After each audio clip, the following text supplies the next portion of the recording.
করে ঈদের জামাতে ইমামতি করে আসছিলেন 85 বছর বয়সী মাওলানা ফজলুল হক। এ পর্যন্ত শতাধিক ঈদের জামাতে ইমামতি করেছেন। তবে বার্ধক্যজনিত কারণে রবিবার 10 জুলাই ঈদুল আজহার নামাজ শেষ করে ইমামতি থেকে অশ্রুসিক্ত নয়নে বিদায় নিয়েছেন তিনি। চাঁদপুরের হাজীগঞ্জ পৌরসভার বলাখাল পঞ্চগ্রাম ঈদগাহ মাঠে শেষ ইমামতি করেন ফজলুল হক।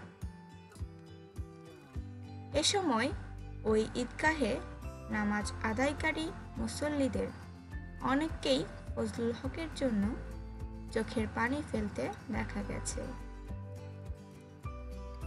বার্ধক্যজনিত কারণে ইমামতি থেকে স্বেচ্ছায় অবসর নেওয়ার সময় ঈদগাহ কমিটির পক্ষ থেকে ফজলুল হককে বিদায় সংবর্ধনা ও ক্রেস্ট দেওয়া হয়।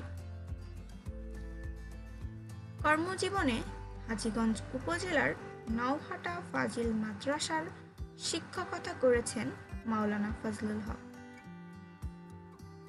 ঈদগাহ কমিটির সদস্য প্রভাষক কাজী নাসির উদ্দিন বলেন, আমার বাবাও এই ঈদগাহে তার পেছনে নামাজ আদায় করেছেন, আমিও করেছি। ইমাম সাহেব বার্ধক্যজনিত কারণে স্বেচ্ছায় অবসর নিয়েছেন। তিনি চাইলে আমরা তাকে রেখে দিতাম।